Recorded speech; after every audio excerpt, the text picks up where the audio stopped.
Good morning and welcome to KidNuz. I'm Kim. Today is Monday, October 4th, 2021. And we begin with Tom Brady just barely getting the better of Bill Belichick. In a homecoming for the ages, football's GOAT returned to the New England stadium he played in for 20 years to face his old coach and his old team for the first time since bolting for Tampa Bay. But it was no walk in the park.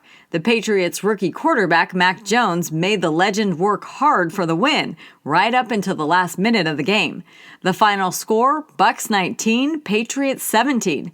Almost an afterthought, Tom threw for 269 yards, well over the 68 he needed to break the career record previously held by Drew Brees of the Saints. How's this for a get-out-of-class pass?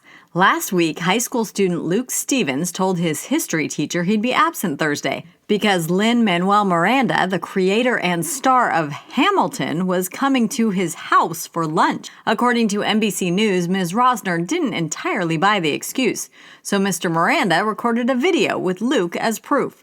In it, the Broadway star tells the skeptical teacher, "I'm sorry he can't be in U.S. history class right now, but he's with me. We're going to go over the Bill of Rights and anything you may be covering. This is not lost time. Thank you for excusing him from class." It worked. Ms. Rosner is a big fan of Hamilton and was over the moon with the A-list alibi. Not surprisingly, Luke's history class no-show quickly became a no problem. For students in one U.S. state, getting a COVID shot will soon be a back-to-school must. On Friday, California announced it would be the first in the nation to require the vaccine for all kids wanting to attend class in person. The requirement will take effect the semester after the FDA grants the shot full approval. For 7th to 12th graders, that green light is expected in January, which means the vaccine will be mandatory by next fall. Kids in kindergarten through 6th would be added to the order once the shots for 5 to 11-year-olds get formal federal authorization. Those who decide against it will have to homeschool, take online classes, or do independent study. Medical and religious exemptions will still be available. There's only one diamond mine in the United States open to the public, and it just made the headlines again. A California couple visiting Crater of Diamonds State Park in Arkansas found a 4.38-carat sparkler, the biggest so far this year. It's the size of a jelly bean, shaped like a pear, and lemonade yellow in color. On average, 1 to 2 diamonds are scooped up by park visitors each day. According to People magazine, the largest unearthed there was in 1924. It was a white diamond with a pink hue that weighed more than 40 carats and was given the nickname Uncle Sam. The gem was later cut into emerald shape and purchased by a private collector. It's a big week for science. Starting today, the winners of this year's Nobel Prizes will be announced. Already this morning, someone got an early morning wake-up call with the news that they had won the top honor in medicine.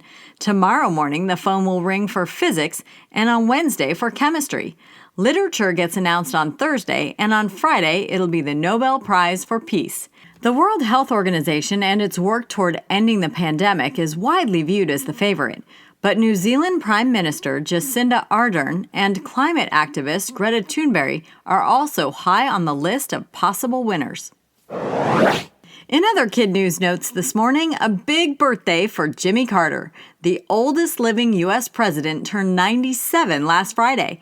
He marked it quietly at home in southwest Georgia with his wife, Rosalynn. Sharing a birthday with the former president, Disney World in Florida, which turned 50 on October 1st. How do ticket prices compare? In 1971, adults paid $3.50 and kids $1. Today, neither can step into the Magic Kingdom for less than $100. And the Squid Game will soon shatter Netflix's record for the most watched show ever.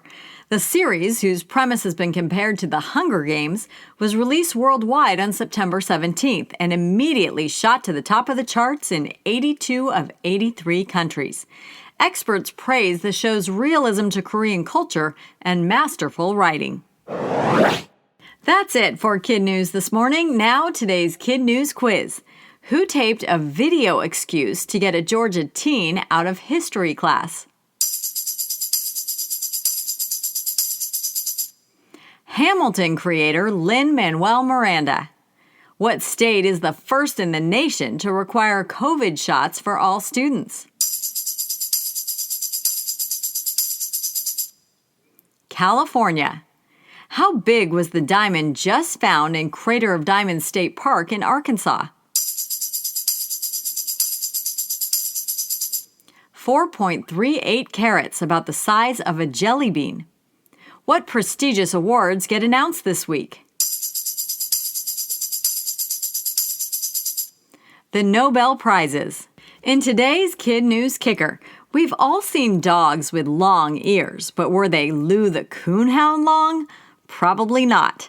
Lou's velvety black and tan beauties measure more than a foot long each, 13.38 inches to be exact, enough to earn her a spot in the 2022 Guinness World Records book.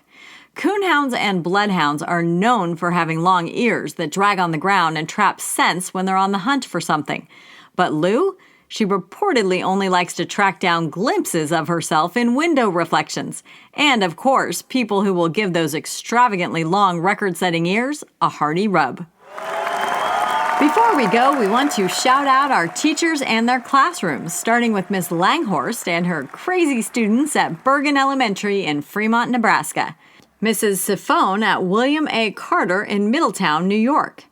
Mrs. Bessonen and her Eagles at MMN Elementary in Madison, Minnesota. And to California for Mrs. Stringham and her Dolphins at Top of the World in Laguna Beach, and Ms. Castillo and her Thunderbirds at Alicia Reyes in Merced. Thanks for listening, everyone. Please take a moment to rate and review us wherever you get your podcasts, and we'll see you back here for more KidNuz tomorrow morning.